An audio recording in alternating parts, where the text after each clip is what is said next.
It's your girl T here, back with the TTime Tuesday vid. Yeah, I know y'all are having a beautiful, blessed day because you're tea timers. It's absolutely what we do. Our affirmation of the day is everything I do works.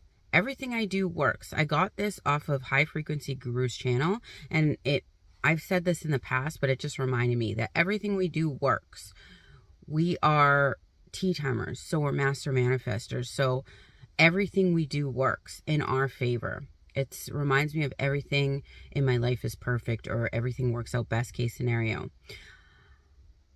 I wanted to discuss with y'all today that you are living in a 3D reality. The 3D is a illusionary reality that we live in.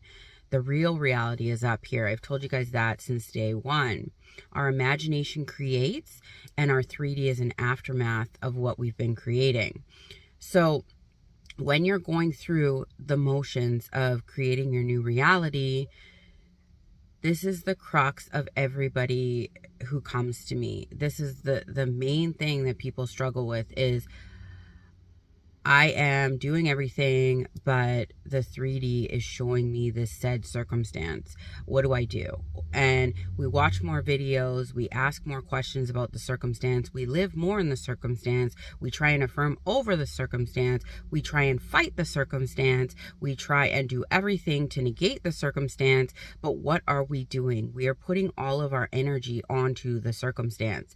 And what is the old adage in the manifestation community? Circumstances don't matter.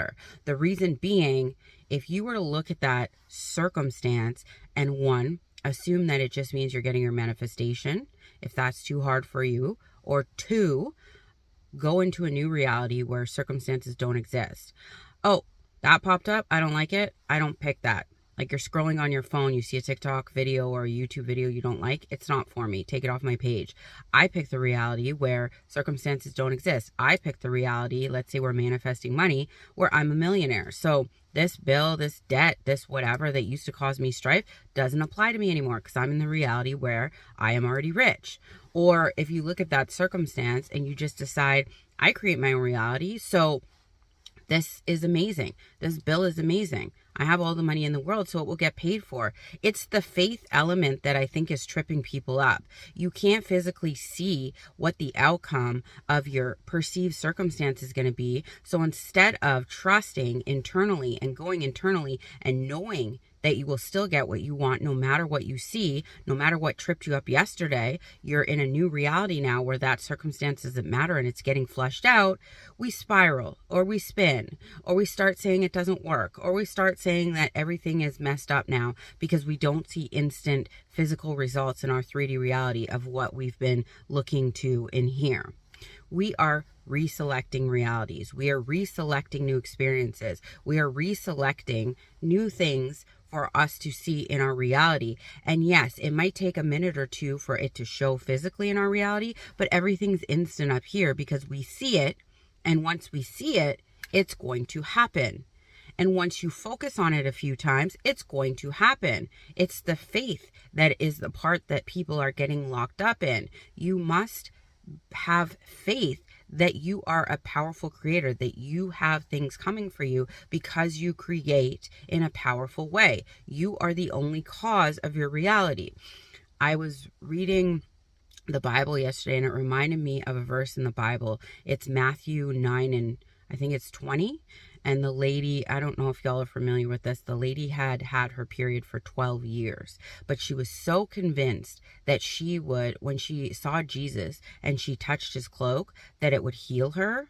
That Jesus was walking by her and she reached out and touched his cloak. And everybody was mad at her for touching Jesus's cloak. And she freaked out because as soon as she touched his cloak, the bleeding stopped. And she didn't have the bleeding anymore. This is called faith. Do you think that if she had touched somebody else's cloak, it would have stopped the bleeding? Of course not, because she had convinced herself in her mind based on faith that Jesus's cloak was going to save her from the bleeding. There's so many examples of this that we condition our brain to believe something to be true, and when it happens, we are astonished, but it is neuroscience. If we are convinced or convicted in our mind that something is a belief, is true or false or what have you, it will play out that way. It's like anything in life. When you are convicted or convinced that something goes a certain way because it does, it will happen that way. How many times do you bump into people and they're like, oh, if my finger's itchy, I'm lucky, I'm going to win the lotto, and they do. Or, oh, if this happens, this is going to happen. Because they have convinced themselves that this is the way it goes down. If the person who they got the itchy finger and they won things convinced themselves that every time it rains, they got $100 in their bank account, it would happen. It's a repetition of a thought that leads to them believing that it's true because they've seen evidence of it after they kept repeating that thought. And the more evidence they saw, the firmer and harder and stronger the belief became. It is the same thing for everything. It's like when we're little, when our parents teach us our ABCs or we take our first step.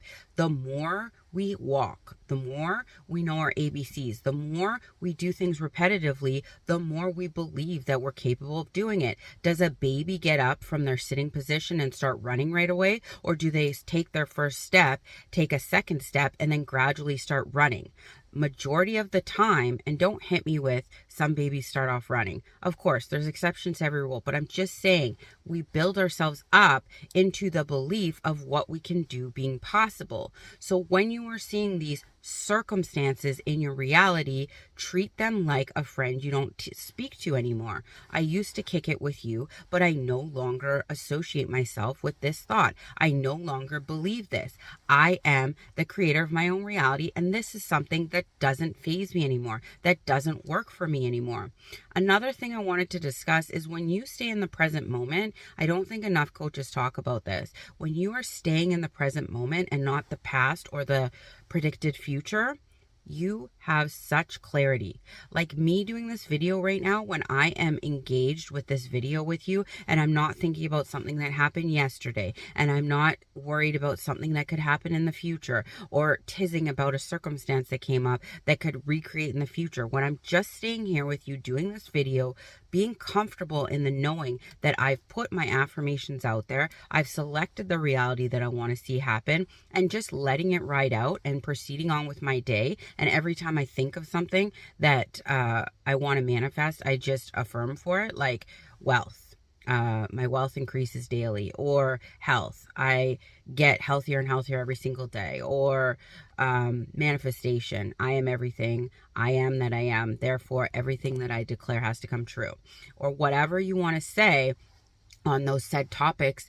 It is like when I was saying before in the videos, affirm lightly for the things that you want, but proceed with a strength in knowing that you are the creator of your reality. Stay in your I am. Stay in knowing who you are. And when things pop up, affirm lightly for them, knowing that what you say goes. When you declare things, it happens for you. When you have decided who you are going to be, you decide that and you walk in that decision. I have seen this 1,000,001 times in my life. When somebody is doing a habit they want to break, or they're living their life in a certain way that they don't really care for, and they wake up one day and they decide, I'm not doing this anymore, or my life's going to be different because I'm doing this. And they stick in that decision and it goes the way that they say it would. But the main portion of what they did is they put faith in knowing that they've decided differently today. And I want that for y'all. Stand firm in your decision, know who you are, and step into your power. Decide in the morning and night who you are. Throughout the day, lightly affirm for it, but really have that power in knowing you are the only person in your reality that has the say so. So live through that comfortably, knowing you have all the power in your reality. And what is it that you're choosing to do with that power? I love y'all, but not as much as you should be loving yourselves. Have a beautiful, blessed Tuesday. Bye.